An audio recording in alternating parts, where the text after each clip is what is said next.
Esta formación está orientada y personalizada a ustedes. Está destinada a cubrir sus necesidades de conocimiento de los mercados financieros. El problema que tienen los mercados financieros es que no se pueden resumir, lo vamos a intentar, pero no se pueden resumir en 3/4 de hora, no se pueden resumir en 1 hora, no se pueden quizá resumir ni siquiera en un día de comentarios y de explicaciones. Los mercados financieros, los productos y los activos financieros son una historia muy larga, ¿de acuerdo? Así que es probable que en mi disertación, mi pequeña disertación, pues haga saltos en los cuales seguramente ustedes pues no entiendan o no comprendan completamente qué es lo que estoy diciendo o por qué lo estoy diciendo. Así que por favor les invito sin ningún problema a que participen también de esta formación. Bueno, aquí tienen un breve esquema de lo que vamos a ver en este periodo de tiempo. Vamos a hablar fundamentalmente de la decisión de inversión. Lo que vamos a hablar es de por qué se invierte. ¿Por qué se invierte y en qué se invierte? ¿Y para qué? ¿Vale? Tenemos una problemática que es la inversión y necesitamos darle solución desde el punto de vista de los mercados financieros. A continuación haremos un breve resumen de lo que son los mercados financieros y los activos financieros, los principales, no los podemos ver todos, por supuesto. Vamos a ver a continuación cuál es el objetivo en realidad de la inversión y qué hay que hacer para cumplir ese objetivo, que es la asignación de activos, y por último vamos a hablar de los fondos de inversión. Un activo financiero que me consta que a ustedes les va a sonar en las próximas fechas, les va a ser muy familiar. Bueno, sin más dilación, voy a comenzar por la decisión de inversión. ¿Por qué se invierte? ¿Por qué las empresas, por qué los individuales, por qué invierten? ¿Por qué invierten los agentes económicos en general? Bueno, pues porque existe un excedente de recursos generados. Evidentemente, si todos produjésemos aquello que necesitamos, no habría mercado, no habría que cubrir necesidades de otros agentes económicos. Por tanto, el origen de esa problemática, el origen de este tema, es el excedente de recursos generados. En este caso, pues en el ámbito en el que estamos hablando, al hablar de recursos, vamos a hablar de recursos financieros, vamos a hablar de dinero, de excedente de dinero, de excedente de flujos de efectivo que tienen los agentes económicos y que, por tanto, necesitan darle una utilidad a esos flujos de efectivo. Necesitamos ese dinero que no vamos a utilizar, necesitamos darle una utilidad. Como bien dice ahí, necesitamos darle un rendimiento. Necesitamos que, ya que se va a utilizar, ya que lo vamos a prestar, que nos sirva para obtener un rendimiento a cambio. El problema, por supuesto, es yo tengo un excedente de recursos, quiero obtener una rentabilidad, ¿dónde lo sigo? Ese es realmente el problema. ¿A quién se lo presto yo para que me dé una cierta rentabilidad, un cierto rendimiento? Bueno, pues fundamentalmente lo podemos dedicar, ese dinero, ese excedente, nosotros o las empresas, lo podemos destinar fundamentalmente a 4 familias de activos, aunque ahora como comentaré, podrían ser más, pero fundamentalmente el excedente de recursos se pueden asignar a activos inmobiliarios, ese sector tan denostado en los últimos años en nuestro país. Se pueden destinar también a activos de colección, se pueden, por supuesto, destinar a activos financieros y se puede destinar a materias primas y divisas. Esas son las 4 familias fundamentales de activos a las cuales se puede destinar el exceso de recursos.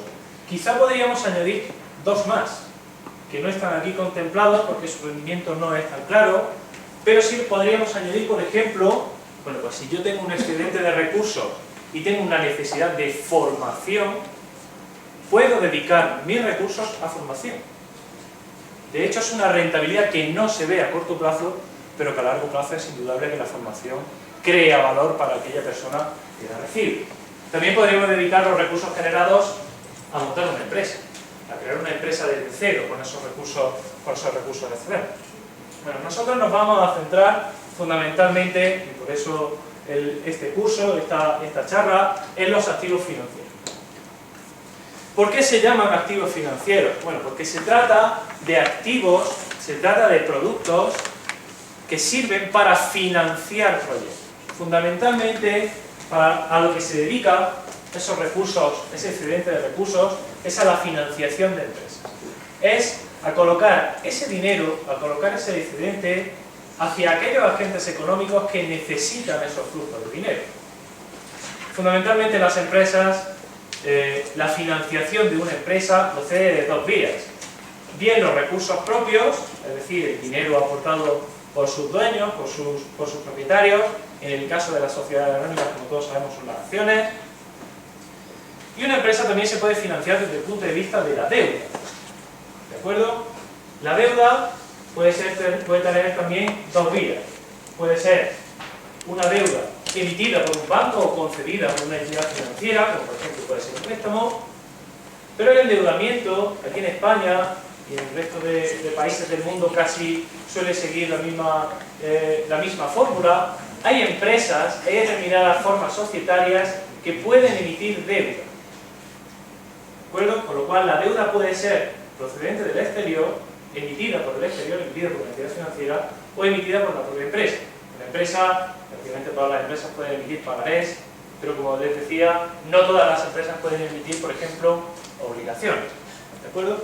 Bueno, pues esas son fundamentalmente las vías de financiación de una empresa y consecuentemente son también las vías en las cuales se pueden producir, se pueden generar activos financieros, esos activos financieros que van a generar una rentabilidad. Por tanto, en la mayoría de ocasiones, no en todas evidentemente, pero en la mayoría de ocasiones, cuando se está realizando una inversión en un activo financiero, esto es importante saberlo, cuando se está realizando una inversión en un activo financiero estamos financiando el proyecto. ¿De acuerdo? Antes quiero definirles qué es el sistema financiero.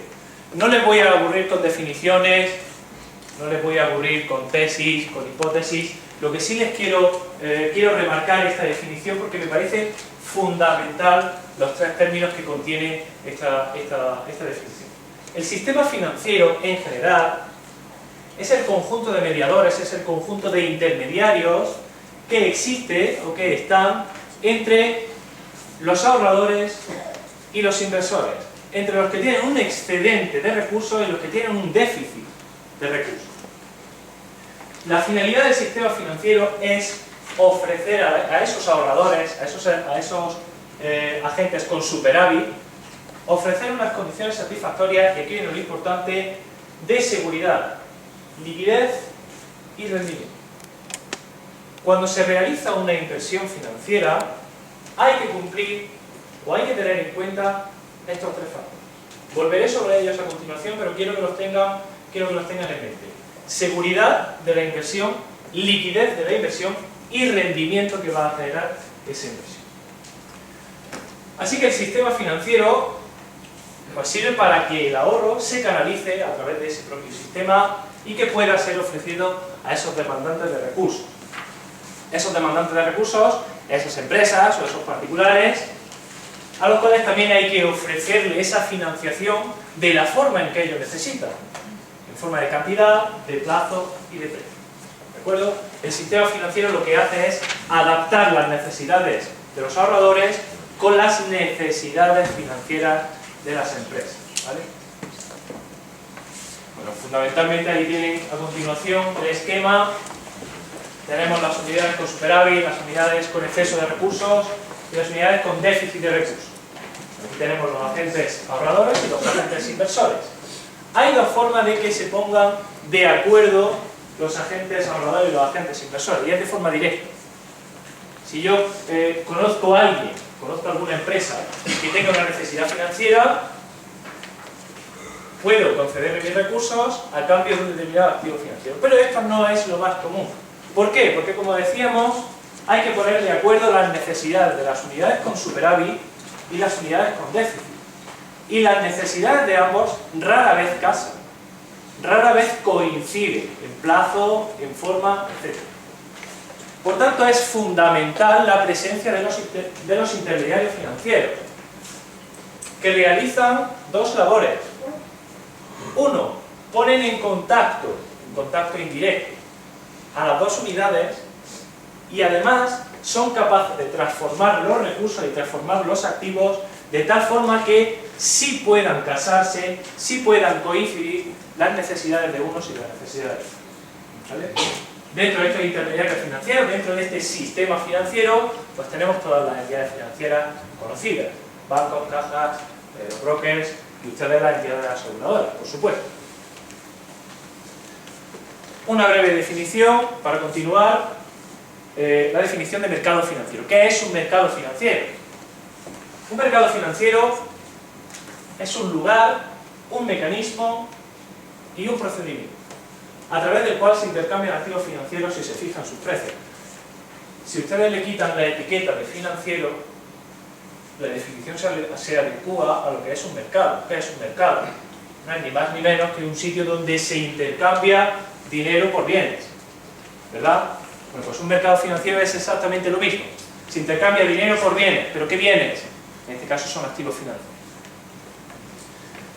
Bueno, vuelvo un poco a esa parte de la definición, la cual les decía que son importantes tanto el rendimiento como la seguridad como la liquidez de una inversión. Quiero dar una pequeña definición, quiero dejar claro qué es cada cosa. La rentabilidad, o qué se entiende por cada una de ellas. La rentabilidad, pues yo creo que todos tenemos una idea intuitiva, ¿verdad? La rentabilidad son los rendimientos, son las rentas, son los flujos de efectivo que se esperan percibir de una determinada inversión. El riesgo es la variabilidad en la distribución de los posibles resultados. Fíjense aquí que no se incluye normalmente en los mercados financieros, no se incluye ninguna connotación negativa al riesgo. Curioso, ¿verdad? Porque todos tenemos la intuición de esa actividad muy arriesgada, como que tiene mucho peligro, es algo malo, tiene una connotación negativa. Bueno, en los mercados financieros el riesgo es solamente la variabilidad de los posibles resultados. Si la variabilidad es muy grande o es muy pequeña, ¿vale? Porque siempre que hay un riesgo hay una oportunidad, ¿verdad? Definimos también la liquidez, por último, como la facilidad que tiene un activo para ser convertido en dinero sin que se pierda demasiado valor. A mayor riesgo esperado, a mayor riesgo percibido, se espera una mayor rentabilidad, evidentemente. Es una relación, yo creo que lógica, ¿verdad? A mayor riesgo esperado de una determinada inversión, se espera o se le exige una mayor rentabilidad. Evidentemente también a menor riesgo, menor rentabilidad. Fíjense que ahí no he puesto en ningún sitio la liquidez. La liquidez tiene relación con esas magnitudes, por supuesto. Lo que ocurre es que habitualmente la liquidez se incluye dentro del riesgo. ¿Por qué? Porque la liquidez es un factor que va inherente al propio activo financiero y que por tanto afecta a su riesgo. Es de entender que cuanto mayor liquidez tenga un determinado activo, cuanto más fácil sea convertirlo en dinero sin que pierda valor, habrá un menor riesgo. ¿De acuerdo? Mayor liquidez, menor riesgo y por tanto menor rentabilidad. Si hay más dificultad para convertir un determinado activo financiero en dinero sin que pierda su valor, si hay una dificultad excesivamente grande, aumenta el riesgo y por tanto aumenta la rentabilidad. Les voy a poner un ejemplo que por su cercanía en el tiempo les va a relatar muy bien, les va a explicar muy bien cuál es esa relación entre la liquidez, riesgo y rentabilidad. ¿Ustedes se acuerdan o han sufrido el tema de las preferentes? Puede que sí, puede que no, puede que hayan oído a alguien. Bueno, las participaciones preferentes son un determinado activo financiero que tiene muy poca liquidez. Muy poca liquidez. De hecho, los activos financieros, este tipo de activos financieros, son unos activos que tienen una vida infinita, que no tienen un periodo de finalización y que no tienen un mercado líquido en el cual se pueden negociar. ¿Qué problema ha existido en los últimos años en España? Que esos activos no tenían liquidez. Puesto que no tenían liquidez, era uno de los factores fundamentales para que aumentara su riesgo y que aumentara, por tanto, la rentabilidad exigida. ¿De acuerdo? Yo creo que ese ese ejemplo les puede explicar muy bien cuál es esa relación, intuitiva relación. Pero los mercados financieros, una pequeña clasificación. Esta clasificación se podría ramificar todo lo que quisiéramos. Los mercados financieros se dividen fundamentalmente en los activos que se negocian en cada uno de ellos. Igual que si tuviéramos bienes, pues tendríamos el mercado de la carne, el mercado del pescado y el mercado de la fruta. Aquí exactamente igual. Tenemos un mercado para cada tipo de activo financiero. Normalmente los clasificamos en dos: mercados al contado, es el de operaciones al contado, se paga y se recibe, y operaciones a plazo. Se acuerda hoy, pero tiene efectos económicos en el futuro. Los mercados a plazo no vamos a entrar aquí. Tenemos los futuros, las opciones y otra serie de productos derivados. Ahí no vamos a entrar porque no afectan directamente a la financiación empresarial, no afecta directamente al grueso de la inversión. Tenemos los mercados monetarios y los mercados de capital. Los mercados monetarios se dividen en deuda pública y privada a corto plazo, ¿vale? Y los mercados de capitales también contienen deuda y también contienen las acciones. Fíjense que hemos dividido al principio de la charla, hemos dividido la financiación empresarial en dos grupos: deuda y capital, ¿verdad? Bueno, pues aquí hacemos prácticamente lo mismo, lo único que dividimos entre operaciones a corto y a largo plazo. A continuación, les voy a dar unas breves pinceladas, muy breves, sobre cuáles son las características de cada uno de estos mercados. Los mercados monetarios, en general, y los mercados de capitales. ¿Qué caracteriza al mercado monetario? Bueno, el mercado monetario son operaciones a muy corto plazo. A muy corto plazo entendemos inferiores al año, inferiores a 6 meses. ¿De acuerdo? ¿Qué caracteriza además a ese tipo de mercados? La solvencia de los emisores de ese tipo de activos financieros, de esos activos de deuda que hemos comentado, ¿vale? Deuda pública o deuda privada. Esos emisores suelen ser emisores institucionales y por tanto su solvencia es muy alta. Normalmente los participantes de los mercados monetarios son las entidades financieras, fundamentalmente. Además, los activos que se negocian en ese mercado, que son activos a corto plazo y de gran solvencia, están representados como títulos de deuda, ¿vale? Representan deuda para la entidad emisora. Generalmente, la rentabilidad que ofrecen es fija y tienen un muy alto nivel de liquidez. Si se fijan, estamos haciendo un inciso muy importante sobre las tres principales características de las cuales hemos hablado de los mercados financieros: su liquidez, su riesgo y su rentabilidad. Esas son las tres patas fundamentales de la finanza. Bueno, pues estos activos financieros, como por ejemplo pueden ser los pagarés emitidos por las empresas, puesto que tienen un nivel muy alto de liquidez, puesto que tienen un vencimiento a muy corto plazo, evidentemente su riesgo va a ser muy pequeño. Eso, unido a la solvencia de los emisores, hace que el riesgo sea muy bajo. La variabilidad de los posibles resultados es muy pequeña.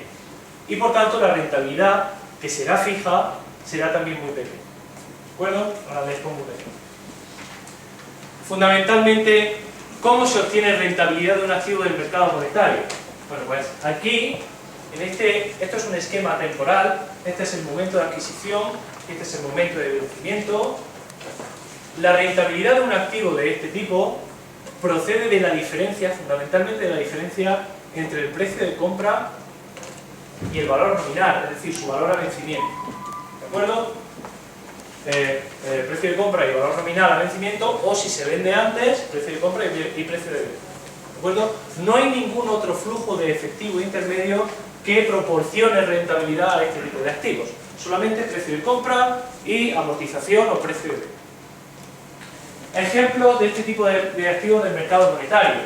Pues, como emisión de deuda pública, tenemos las letras del Tesoro, emitidas por el Estado español, y como ejemplo de activos del mercado corporativo, el mercado de rentabilidad corporativa, tenemos los pagarés de empresas. En ambos casos son títulos de deuda, es decir, aquella persona que adquiere un título de este tipo adquiere el papel de acreedor de una determinada empresa, o del emisor, en este caso, de los activos. Ahí tienen las características de estos activos como ejemplo que les sirva para que vean un poco cómo se tratan este tipo de activos. Simplemente vuelvo a recalcar las características de este tipo de activos. Un riesgo muy bajo en el caso de las letras del tesoro, en el caso de los emisores públicos, el riesgo es muy bajo por la solvencia, por la supuesta solvencia del emisor, a no ser que nos llamemos Grecia o a no ser que nos llamemos España hace unos años. La liquidez es también muy alta en ambos tipos de activos, precisamente por eso, porque son activos a muy corto plazo, y por tanto la rentabilidad como consecuencia de estas características es también muy baja o baja. Puesto que son títulos de deuda, y ahora haré inciso sobre ello, es muy importante la solvencia del emisor. Es muy importante el rating crediticio del emisor. ¿De acuerdo? Quédense con esa idea porque voy a volver sobre ella cuando veamos justo ahora el mercado de capitales. En general, el mercado de capitales, ¿vale? Paso del esquema del mercado monetario, paso al segundo gran grupo, que es el mercado de capitales. Aquí el vencimiento de los activos ya es más largo. Tenemos medio y largo plazo, es decir, a partir de un año en adelante es el vencimiento de esos activos. La solvencia de los emisores tiene que ser también alta, pero ya no es necesario que sea excesivamente alta. Ya no tienen que ser emisores de máxima calidad crediticia como suele ser en el mercado monetario. La calificación puede ser un poquito más baja. Tiene que ser alta, pero no es necesario que sea tan alta. Los activos que se negocian en los mercados de capitales ya tenemos dos grupos. Ya o bien representan deuda para el emisor o bien forman parte de su capital. Y aquí la diferencia es fundamental. No es lo mismo ser acreedor de una empresa que ser propietario de una empresa. ¿Cierto? Por tanto, tendremos dos tipos de activos negociados. Deuda y acciones. La rentabilidad aquí se puede pactar, en el caso de algunos títulos de deuda y en el caso de los títulos de acciones suele variar. Por eso a la deuda se le denomina habitualmente renta fija porque sabemos habitualmente cuál va a ser la rentabilidad, y a las acciones pues renta variable porque compramos la acción de una empresa y quién sabe lo que vamos a recibir en el futuro. Esos activos también están en mercados organizados y por tanto tienen un alto nivel de liquidez. En general, fíjense en cuál es el esquema temporal, cómo se percibe la rentabilidad de este tipo de activos. Sigue siendo un esquema temporal, adquirimos el activo y durante la vida de ese activo se van percibiendo periódicamente una serie de rendimientos, una serie de flujos de efectivo. En el caso de la deuda se denominan cupones. ¿De acuerdo? Estos cupones pueden ser una cantidad fija, un porcentaje fijo sobre el nominal de ese título, un 3%, un 5%, o puede estar indexada también, puede estar referenciada a un determinado índice, como por ejemplo puede ser el Euribor. ¿De acuerdo? Bueno, pues la rentabilidad de este tipo de títulos viene por dos vías. Uno, la rentabilidad que se percibe periódicamente, y dos, la diferencia entre el precio de compra y el valor nominal. Habitualmente son diferentes, el precio de compra suele ser inferior, puede ser también superior, pero no vamos a entrar ahí, ¿de acuerdo? Así que tenemos dos vías de rentabilidad. Por un lado las plusvalías, por un lado las ganancias de capital, la diferencia entre precio de compra y valor nominal, o precio de venta si vendemos antes, que se puede vender sin ningún problema, de ahí la elevada liquidez, y por otro lado la rentabilidad en forma de bono. Dos ejemplos, pues en el caso de deuda pública a largo plazo, bonos y obligaciones del Estado, y en el caso de renta fija corporativa, pues bonos y obligaciones corporativas. Si se fijan, las características son muy parecidas, son títulos de deuda, el emisor, o bien es el tesoro público, o bien es una empresa, una cierta solvencia, tiene que ser sociedades anónimas, en el caso español, prácticamente lo que les decía, en todo el mundo las sociedades anónimas son las que tienen esa capacidad para emitir deuda. En vez de pedir préstamo, en vez de pedir prestado, las entidades financieras tienen la capacidad de emitir ellos la deuda y ofrecérsela a los inversores. Aquí tienen los vencimientos, aproximadamente, y como les decía, la fuente de la rentabilidad. Hay dos fuentes de rentabilidad. Una rentabilidad implícita, que son las plusvalías, y otra rentabilidad más explícita, que son los cupones.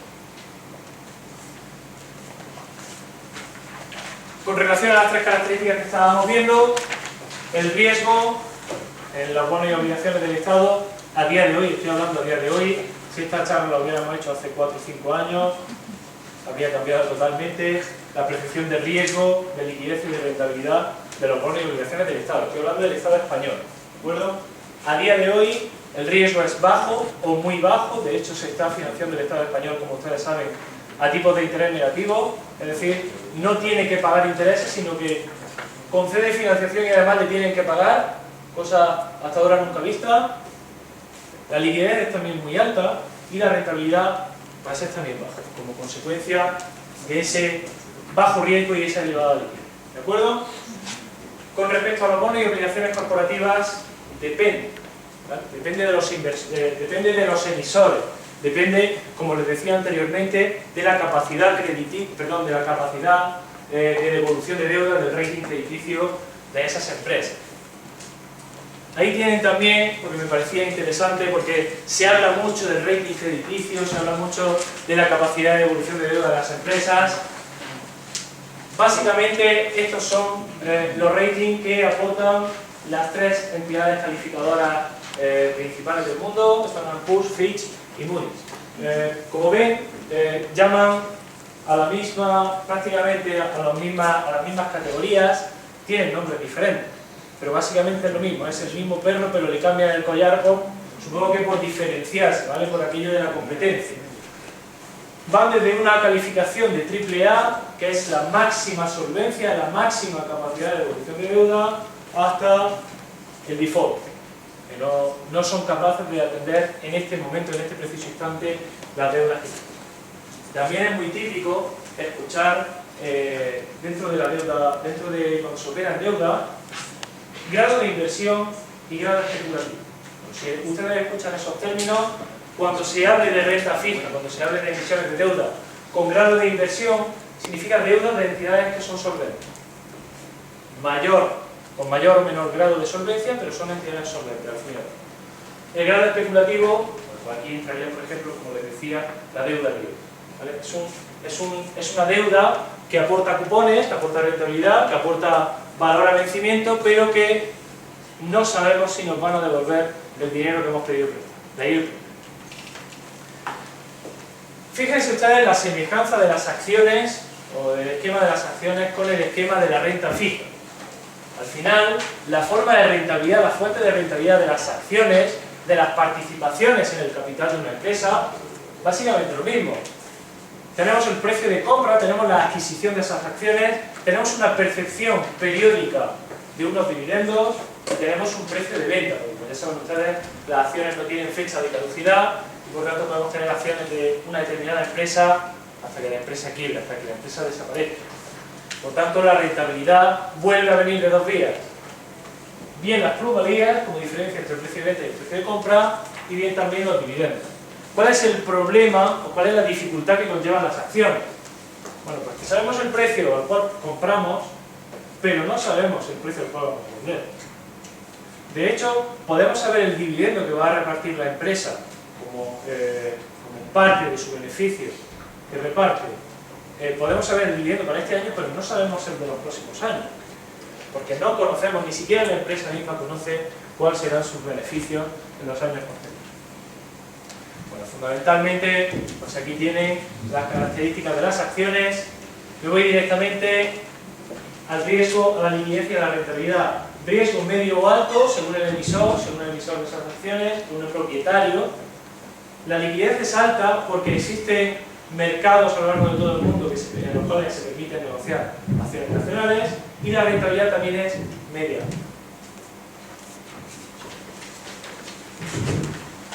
El objetivo de inversión y la asignación de activos. Voy a acelerar un poquito más, espero que me disculpen si estoy yendo demasiado rápido, pero el tiempo apremia.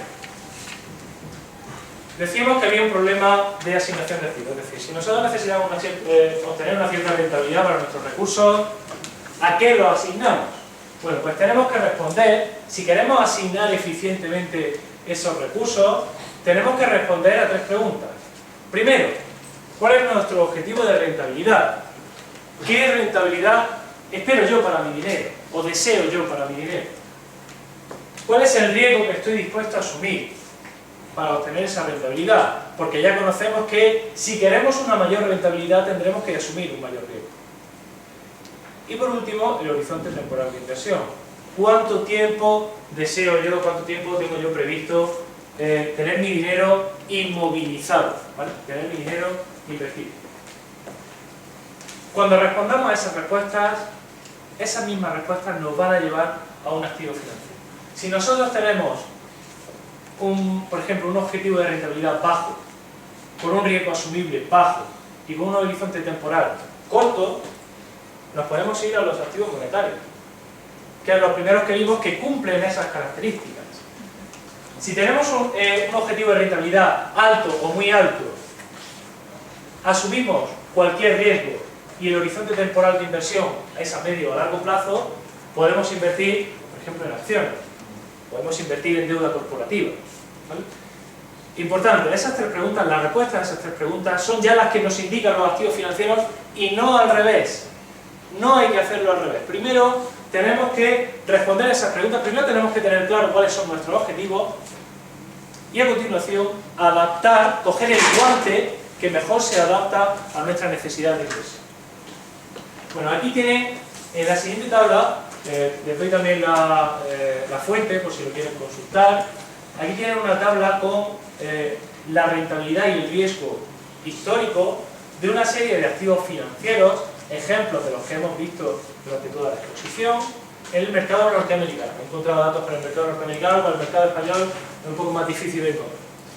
Pues si se fijan, intuitivamente van viendo que menor rentabilidad, menor riesgo, conforme vamos aumentando el grado de riesgo, aumenta la rentabilidad exigida. Este punto correspondería a los activos del mercado monetario, que tienen una baja rentabilidad y un bajo riesgo. Si se fijan, la rentabilidad está en el eje X y el riesgo está en el eje Y, una representación también básica en finanzas. Nos vamos moviendo hacia la derecha, vamos exigiendo mayor rentabilidad y también el riesgo va aumentando. Este segundo punto sería la deuda privada a medio plazo. Estos puntos de esta zona serían la deuda privada a largo plazo y la deuda privada especulativa, ¿vale? La parte de abajo de la tabla que les he comentado hace un momento. Y así hacia arriba, así todo hacia la derecha, la intuición, mayor riesgo, mayor rentabilidad. Los fondos de inversión son unos activos financieros que son derivados o que proceden de otros activos financieros básicos que son los que hemos visto. Existe un problema muy importante en la asignación de activos del que no hemos comentado, y es el riesgo específico. Dicho en castellano duro, como dice mi padre, el riesgo, el problema de poner todos los huevos en una misma cesta. Es decir, de asignar todo mi dinero a una inversión, jugármelo todo al rojo, como en el casino, ¿verdad? Ese problema no lo podemos tener en finanzas. No lo debemos tener en finanzas. A eso hay que darle solución. Porque si se nos rompe la cesta, se nos rompe todo, los huevos, nos quedamos sin noticias. Así que, si invertimos todo nuestro dinero en un activo financiero y ese activo financiero fracasa, hemos perdido nuestra inversión, hemos perdido nuestro dinero. Y no podemos permitir perder todos nuestros recursos. Por tanto, el riesgo específico es el riesgo inherente a invertir todo en un mismo activo. ¿Cuál es la solución? Pues diversificar, ¿vale? Poner huevos en distintas cestas. La diversificación autónoma se trata de que nosotros mismos asignemos diferentes flujos de efectivo a diferentes activos financieros de los que hemos visto, ¿vale? Pues un 40% lo meto en deuda corporativa, un 30% lo meto en acciones, etc. La asignación la podemos hacer nosotros mismos. O la diversificación lo puede hacer otro. La diversificación lo pueden realizar los fondos de inversión. ¿Qué es un fondo de inversión? Un fondo de inversión no es ni más ni menos que un patrimonio conjunto, una cantidad de dinero conjunta que una entidad financiera se encarga de invertir en determinados activos financieros, en las proporciones que estime oportunas, en las proporciones que estipule. Ese fondo de inversión es un patrimonio. La fortuna que tiene, la característica positiva que tienen los fondos de inversión es que yo puedo comprar una participación, una pequeña porción de ese fondo de inversión y ya estoy diversificando. Solamente estoy comprando un activo financiero, solamente estoy comprando un producto, pero estoy comprando una gran variedad, un gran porcentaje de activos diferentes. Por ejemplo, un fondo de inversión, bueno, les voy a poner un ejemplo. Antes, ¿cómo funciona básicamente un fondo de inversión? Bueno, pues aquí está la parte importante, la entidad gestora. Es decir, esa entidad que acumula ese patrimonio, que atesora ese patrimonio y que es la que decide en qué activos va a invertir, en qué activos de los que hemos visto va a invertir y cómo los va a repartir, porque ya hemos visto que la proporción es muy importante. Administra fondos y gestiona las participaciones. ¿De dónde viene ese dinero? Pues, por supuesto, como decíamos, de aquellos excedentes, de aquellas personas, de aquellas entidades con excedentes de flujos de efectivo, llamados partícipes. Todo aquel que compra una parte, una participación de un fondo de inversión se convierte en un partícipe. ¿Y cómo se ponen de acuerdo? ¿Cómo se transmite ese dinero, ese flujo de efectivo y esa participación de un lado hacia otro? Bueno, pues a través de la entidad comercializadora, a través de los bancos, a través de las entidades aseguradoras, que son las que comercializan ese tipo de productos. Y por último tenemos una entidad depositaria que normalmente puede ser otro banco, puede ser el mismo, que es la que se encarga de custodiar, la que se encarga del depósito de esos activos que se han adquirido. Bueno, ahí tiene una clasificación muy larga de cuáles son los diferentes fondos, los tipos de fondos que existen fundamentalmente, sobre todo aquí en España. En función de cuál sea la proporción de inversión, pues tendremos fondos monetarios y de renta fija, pues ya se imaginarán ustedes que invierten todo el dinero disponible en activos monetarios y en activos de renta fija, en deuda. Fondos mixtos que van repartiendo, que tienen una parte en renta variable, una parte en acciones y una parte en renta fija. Fondos de renta variable donde hay una parte muy grande de renta variable. Fondos garantizados y fondos especializados. Fondos totalmente personalizados en función de los activos que se desean adquirir, en función de las características de esos activos y de la rentabilidad, de los objetivos de rentabilidad y de... Bueno, por mi parte, disculpen la velocidad.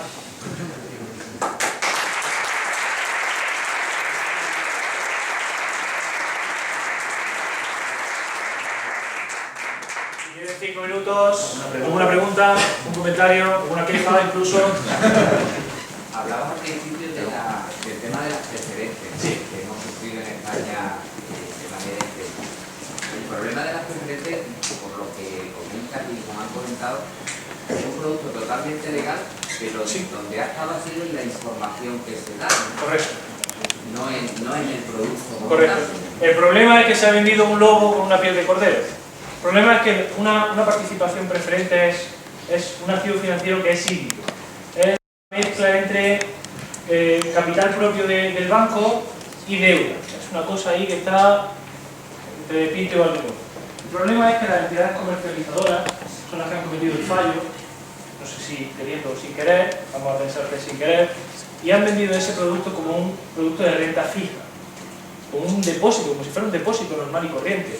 Mete dinero en este depósito que le da un 7%, fíjense ustedes, un 7% de rentabilidad para un depósito, cuando el resto de depósitos, pues no sé, como mucho estaban en, no sé si en el 4%, creo recordar, aproximadamente. Cuando hay una diferencia tan grande, tiene que ser por algo. Tiene que ser por algo. Nadie vende duros a 4%. Y por tanto el problema estaba en la comercialización de esos activos. Que se han vendido como un activo fijo. Claro, ¿qué ocurría? Que cuando alguien quería deshacerse de esa participación preferente, como no existía un mercado líquido, como no existía un mercado en el cual comprar y vender, era un poco el juego de tonto el último. Porque el banco tenía que buscar a otra persona, a otro cliente suyo que quisiera comprar la participación del anterior. Entonces se iban pasando de uno a otro. Pero no existía un mercado líquido. De ahí el problema. De ahí el problema. Que una vez que se cortó el grifo, una vez que nadie quería esas participaciones preferentes, aquellas personas que lo tenían no tenían forma de deshacerse de ese activo financiero, porque además no tienen vencimiento. De ahí todos los problemas. Y de eso no lo tiene, ¿no? O sea, eso sigue estando. Pero... A no ser que el banco decida amortizar la participación, que no es habitual. Vamos, por favor. Sí, nada, simplemente complementar un poco la explicación de digo que es espectacular, vamos. Y en general toda la presentación te la agradezco mucho. ¿Cómo se financia un banco? ¿Cómo es capaz de captar recursos para su día a día, ¿no? Un banco puede captar recursos mediante una gran gama de productos. Las grandes dos familias, como ha dicho Federico antes, son la emisión de acciones y la emisión de deuda, pero dentro de la emisión de deuda hay mucha tipología de deuda. Entonces vamos a clasificar esas acciones y esa deuda de menor rentabilidad y más seguridad a mayor rentabilidad y menor seguridad. Empezamos por los activos más seguros de la forma que capta dinero un banco, sería con las cédulas hipotecarias, los depósitos y bonos senior, los bonos subordinados, los bonos, bueno, y ya después vendrían preferentes y acciones. Cuando un instrumento financiero te da más rentabilidad, obviamente, es porque es menos seguro. ¿En qué se plasma esa seguridad? Esa seguridad se plasma en una variabilidad, como muy bien ha dicho Federico, del final de esa inversión, porque se mueve mucho más, y después también se plasma en el caso de que esa empresa, o en este caso el banco, que ha emitido ese instrumento de financiación, sea insolvente, ¿vale? Sus recursos propios sean, sus recursos propios y activos sean menores que sus compromisos. En ese caso, empieza a haber una cascada de concursos de acreedores, etcétera, etcétera, donde el primero que cobra esas deudas, el acreedor de mayor rango, es el que tiene una cédula hipotecaria, después el que tiene un depósito, O sea, que el penúltimo que obtiene su dinero es el preferentista. Si no hay suficientes fondos propios y activos como para pagar a los que están encima, el preferentista no se lleva nada, de la misma forma que no se lleva nada tampoco el accionista. Esa es la razón por la cual se pagaba mucho más por una preferente y obviamente tenía mucho más riesgo de lo que se permitía a la gente. Una preferente en sí no es mala, como decir, oye, un arma es mala, no es mala, depende del uso que tú le des, ¿no? Nosotros, por ponerte un ejemplo, yo lo explicaré después, pero en Santa Lucía, en el balance de la compañía, tenemos preferentes, pero de emisores que son solventes, por lo tanto, os queremos que son solventes. Por lo tanto, si ese emisor que es solvente sigue siendo solvente y no le pasa nada, pues tenemos una rentabilidad alta. Ahora bien, si hay algún tipo de insolvencia, pues tendremos un recorte en el nominal, o un recorte total o parcial en el nominal que percibiremos cuando lo vendamos en esa inversión.